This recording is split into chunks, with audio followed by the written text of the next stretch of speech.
legendary guest today. This man has been in 50 plus films, as you've known, The Seeds of Akram, Call Me King, and this man, he's doing his thing, the legendary Mr. Xango Henry. Welcome to the show.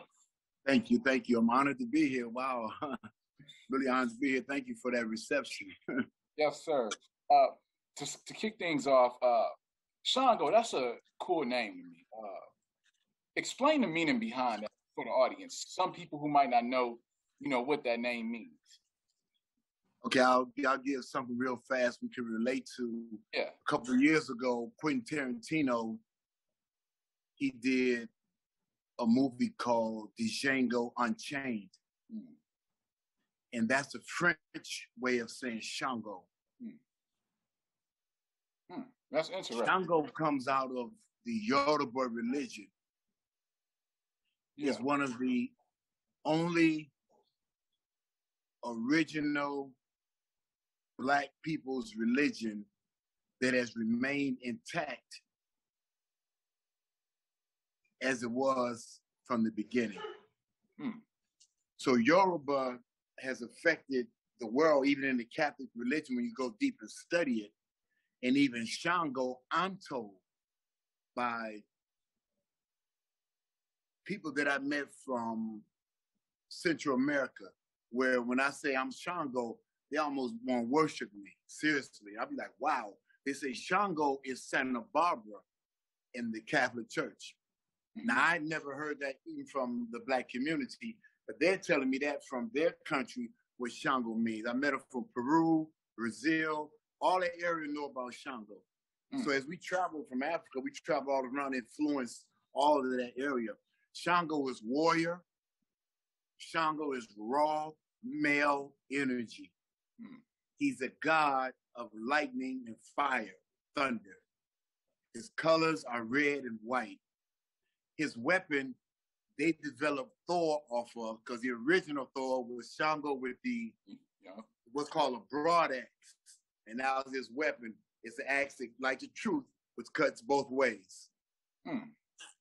Those are some of the things on Xango. Wow, man, that's interesting. That's an interesting. Xango bad man. So it's more of a title. Yeah.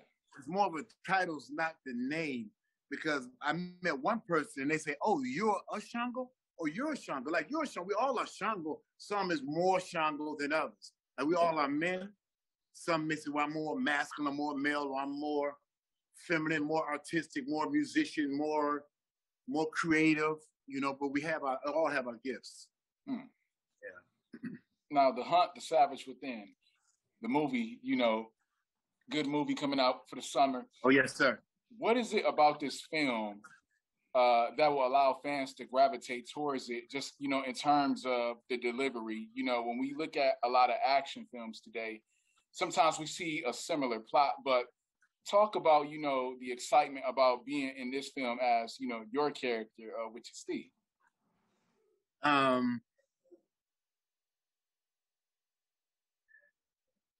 The writer, Fabian Garcia, which he said he wrote with me in mind, he said that, because I worked with him before. And so that's a good thing about working with people that know you. I have a protective spirit. Yeah. So this role allows me to actually act myself out while I'm protecting. I'm the one who wants to save the world, right? So to be able to protect y'all, I'm not acting. I'm really doing that. Ain't nobody gonna mess with y'all. I got this. I'm the one that's gonna die first. That's me. Yeah. I'm talking about in life or anything else, I'm going in first. That's just the way it is. I'm not trying to get no points for that or nothing like that. If y'all are standing around, give me here, I'll do it. Like that. Also, the film is, people are going to love the diversity. Mm-hmm. I'm the only Black. You have the star is Thailand or Filipino, I believe. You have Caucasian. You have a couple Caucasian, but one is from Finland, I believe. And then you have, Davis Chong, who's, he's Chinese. I know I'll get that right. Yeah. So you have that diversity, which is, we're an awesome team. We're the baddest thing happening. And and the twist in the movie is going to blow your mind. Oh, man, it's going to blow your mind. And that's not, I've done another one since then. I just finished Legend of the White Dragon. And that's coming up right after this release, right? Yes, that's going to be in theaters next year. Netflix, that's huge. Wow. That's like Power Rangers. The guy that I played Killer Croc with, Batman's son, Larry Shoki, that director. So now he studied climbing. I watched him as a young man like yourself when he was doing parodies. You can do Batman, Spider-Man. You can do Training Day. You just can't get no money for it, but you can do your own version of that. You can't get paid for it, but you can do your own version. Directors, producers, and other people will see it. They'd be like, wow, that's pretty good. And then they see your skill sets like you're real. Do something else. And then you do something else. That looks good. Okay, what would you do if, say we gave you a budget of a couple mil or $500,000, and we had a project for you to work on. Did something you could work with? And that's how that gets started. That's what I see with Aaron. And now he's like, he's going, this movie right here, because of Power Rangers and that whole mystique, it's finna do some other stuff. So he was smart. Now the 2000s, obviously the 2000s, which was a premier decade for you, which was, like the coming out party for you in terms of acting. What did you think has surprised you about your craft, as it relates to certain roles that you portrayed in film? Were there times where you might have had to, adjust to it, or where you felt like, okay, I need to be myself, depending on how the script or the character might be written for me? When I did a student project called Men of the Blue Veil. And that was dealing with when blacks were ruling Morocco, which is right next door to Spain, and the French there to take over. And at this time, it was still a transitory place in terms of our rulership over there. I was a king. Yeah. And I had something that they wanted, but they had captured my son. And this is a student project from New York Film Academy here in LA, that this young lady who was from Spain, and she had put, my understanding, most student projects you can do for next to nothing. She put like 10,000 in, and we went up to near San Diego, where it's all sandy. When you see the pictures, you would think we were in Morocco with all the sand. And this role, I felt let me know that I could act, and I wasn't trying to. But my son, they captured my son. Then I got there, they captured me, my hands behind my back, gentleman next to me, the other king, and then my son on the end. And they would beat my son, demanding that he tell. And I'm telling him, don't you tell no matter what. And with each hit that he would hit, it was hitting him with, there's a technique that they have in acting that they claim and own that technique, like many schools claim your intelligence, Harvard, Yale. It's not that they own your intelligence. God gave you those gifts that you're born with, but they polish them because you have very smart people, teachers at those schools who polish. So in other words, I want someone real smart to teach my son is real smart. Otherwise, my son gonna pass you anyway. So I need someone smart to teach my son is real smart because he has a gift. Your school, you didn't give him that gift. He's born with that. See what I'm saying? So, so as I didn't realize this part about the acting. So as he's beating my son, and that my mind starts going back. This technique Denzel does, I can't think what it's called. It's two techniques. One of them means you go into character, and my character in this police role is getting ready to be Paul the police. From this day, you call me Paul. And I'm that character until that movie is over. That means I'm totally living that. I don't have to do that. Some people do. Some people, they're training for a fight. They eat hard to get along with. Some people easy. When I go into an audition, I don't be thinking hard. I'm joking with you. I'm joking with him. I say, oh, y'all ready? And that way I'm more light with it, as opposed to, because I found when I put my head on real hard, it's too rigid. So in this role, while they beat my son, my mind actually I started seeing my son. And I started thinking Africa enslaved. I got so involved, brother, man. I mean, I was crying. So the lady, she said, cut. then the gentleman next to me, he said, wow. He said, man, Xango produced real tears. And I'm like, wow, in my mind, I'm like, you didn't? I'm like, you're not feeling this? And then we said, action, we started again, and it was worse. And then she said, cut. Then he was crying, though. And then the dude on the end was, too, for real. We said, action one more time, brother. It was so intense. She said, okay, that's the action. We're done for the day. She walked off, and they knew, everybody said, they gave the word, stay away from Xango. Xango is really upset. And I was. Yeah. Brother, I got so involved. And this is what it actually takes, what they try to teach you in acting. And when I did that then, I'm telling you, and I didn't get paid for that, because student projects you don't get paid for. You get the reel, which is the work that you just did, that you can use to show other people, hey, see me in a movie, and you get food. And you get a film credit. Maybe if that particular director or producer is climbing, then they'll recognize it in the professional world of screen acting skills. I'm in a professional union now. Some students who do student projects, their work is recognized by the professional union because they know that person is going to grow. Like Aaron, the one that's doing the movie I just did, his work has always been recognized because they know he do really good work. Yeah. So I hope that answers your question. Long answer, but yeah, it actually led me to a follow-up just on that. So do you take real world experiences and try to incorporate it into the scenes to bring out that powerful moment? So absolutely. Okay, yeah, absolutely. Those are the best actors that are able to shift and do that. That scene in Fences with Denzel and yeah. That sister, Viola, yes. Viola Davis. Brother, how many women have you seen that could relate? Viola, that was not acting. That was not acting. She done lived that for real. She done seen her mother live that, her grandmother, her friend. How many women done lived that scene? Where they done suffered and been with that man, oh my God. Oscar Pow. She killed that. Yeah, she killed that. She's bad. But she's really good anyway. And they say because she really has that emotion. Like when I was first starting up, I was sitting next to this person one time and I seen on their resume, sing, dance, cry. I say, cry. I know crying is a skill, I'm like, wow. Now, can you make yourself cry?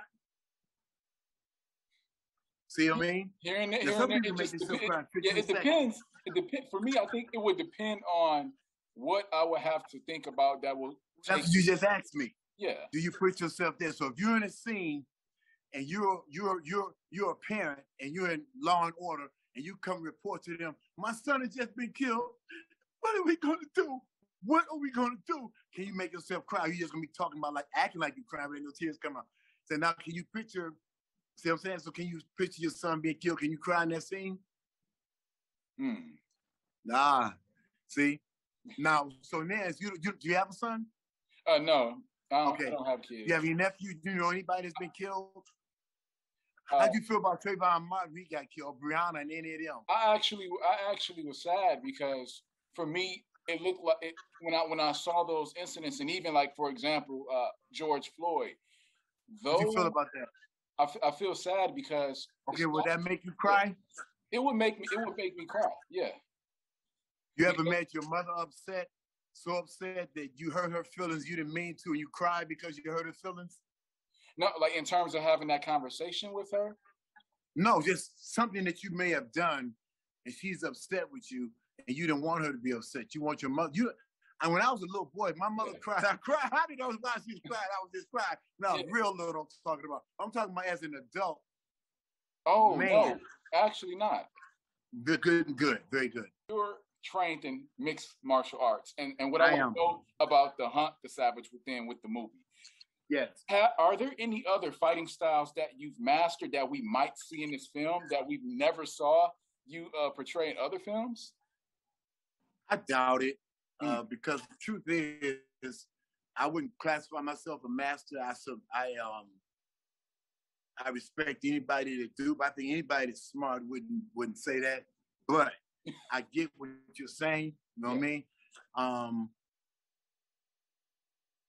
What you're going to see, even if I said it, most of you wouldn't understand. I'll tell you what Bruce Lee said, because it's like this. Yeah. If you see me punch this person and he fall down, you're going to say, damn, he punched the shit out of him. He knocked the shit out of him. Dude, he knocked him out, right? Yeah. Okay.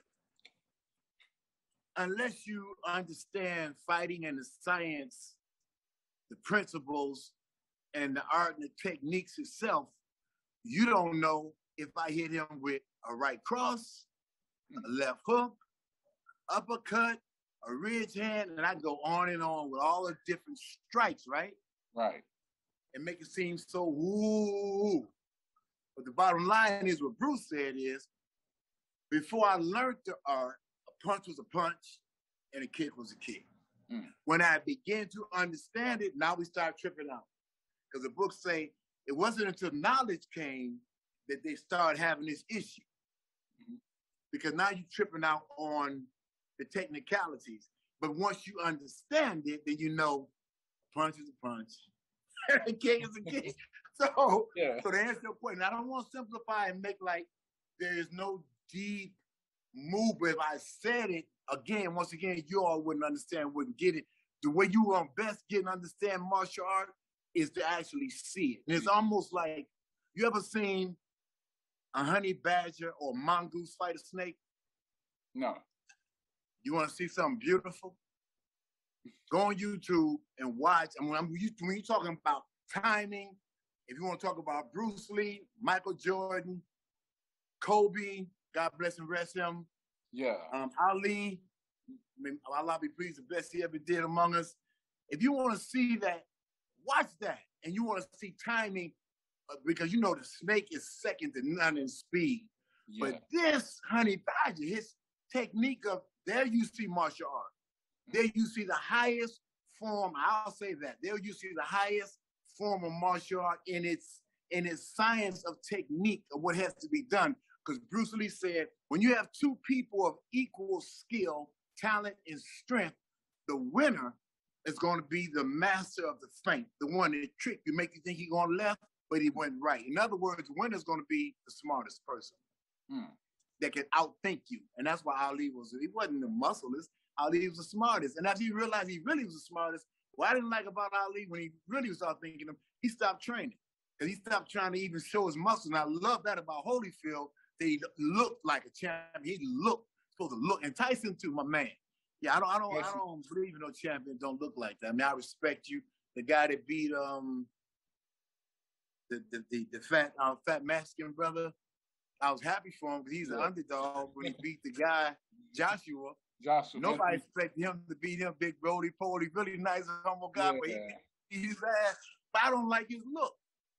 But he won. He got fast hands. But then he lost the next time around. I just think you should look the part.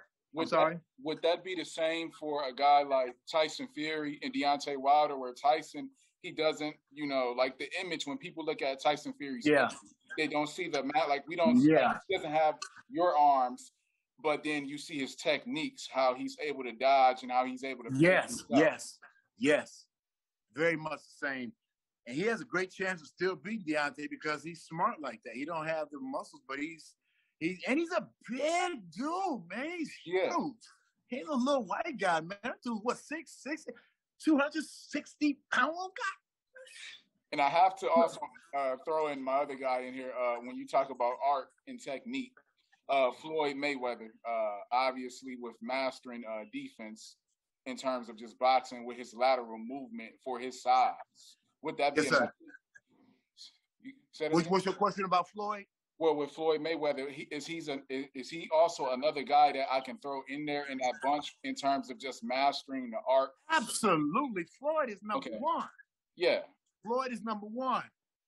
I repeat, Floyd is number one. You understand me? Yeah. He did the damn thing. They can go on whatever they want to say. Floyd did it, and I'm so glad that he's smart enough not to come back. He don't have to come back because most of the ones that do come back, their money running low. They come back and mess their record up. He has a soundproof record, proven in our face. Everybody watched him win, fight after fight. Wasn't no, like Holmes said about Rocky Marciano, I don't know how true it is, But the Italians mafia ran the world.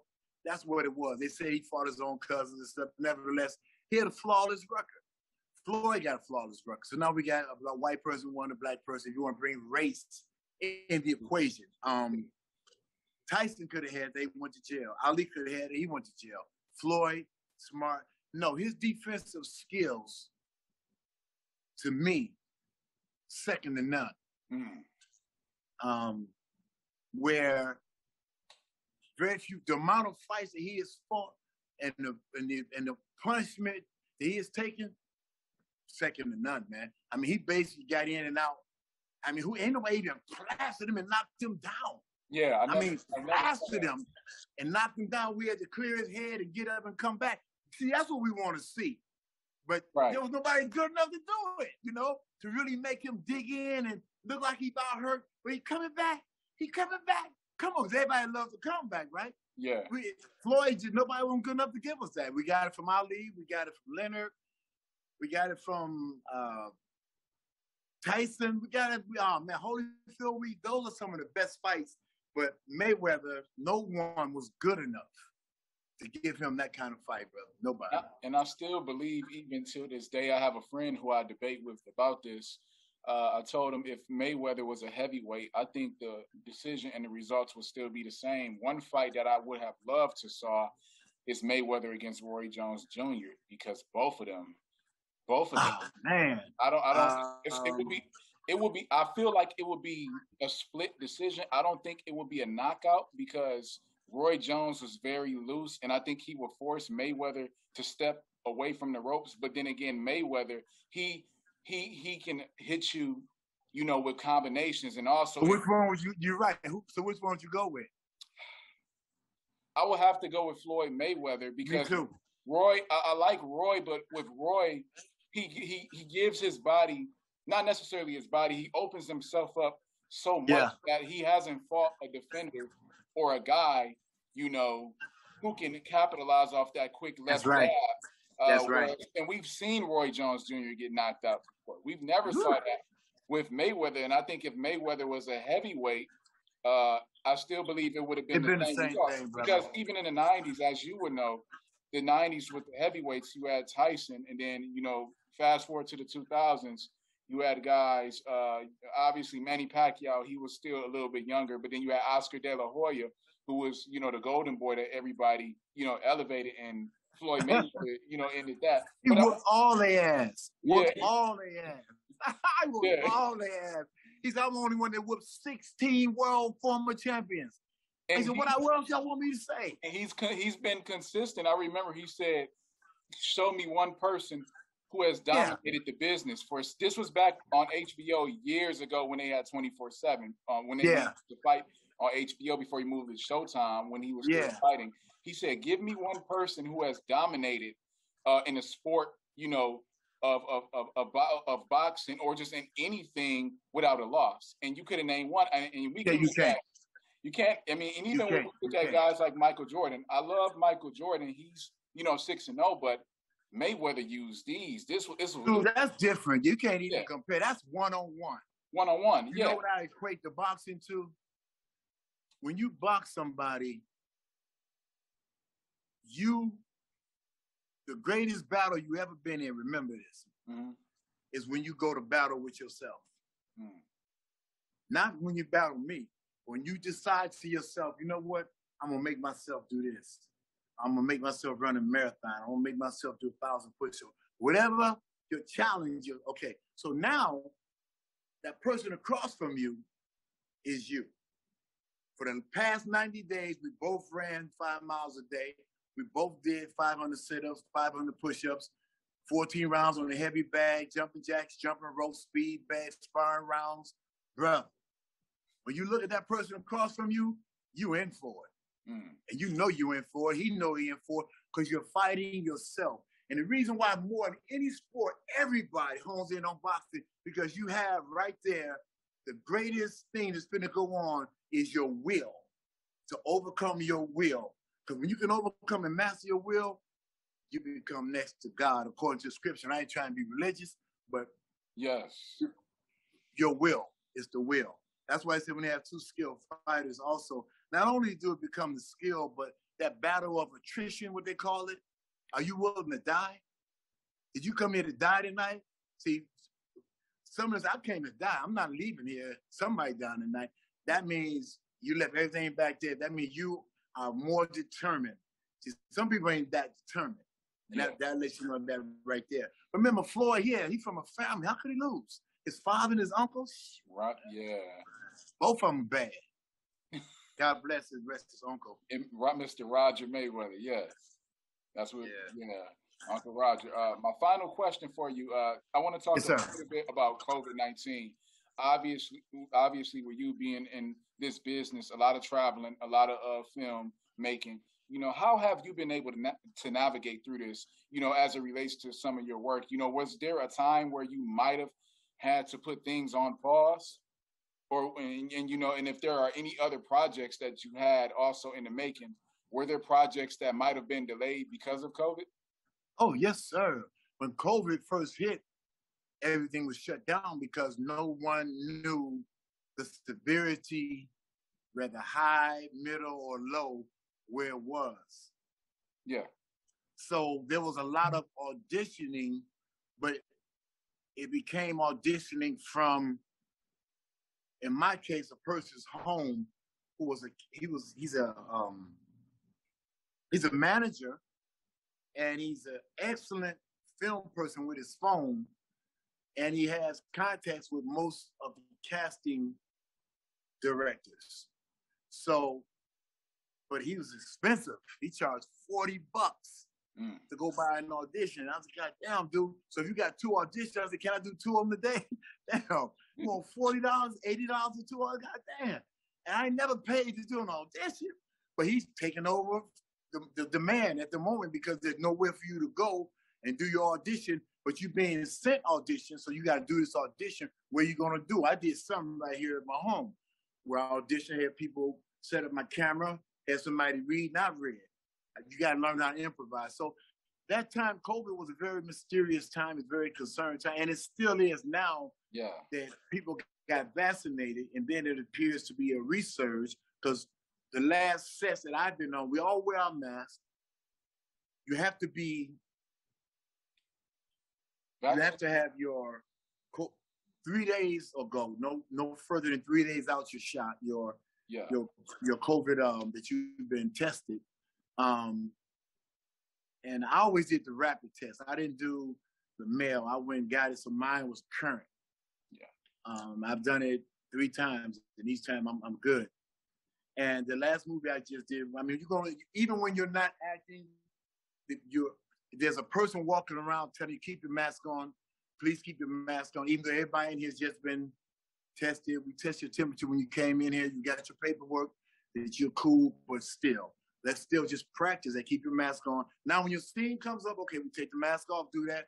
Then you put your mask back on. That's pretty much where it is right now. Well, Mr. Xango Henry, I just want to say thank you, man, for just this opportunity to be able to talk not only just about acting, but other various things. It was an honor, and I'm also looking forward to the film and seeing what you have coming also in 2022. I know as we come near we're not quite there yet towards the end of the year, but I'm pretty sure it's going to be a lot of exciting things to come. Man, the best is yet to come. I mean, I got music. I got 3 singles I just dropped already. One getting ready to drop tomorrow. What you gonna do with that, huh? Where can we find that at? Where can we find that at for the audience? Spotify, Apple, SoundCloud, under Motown OG Alkaline.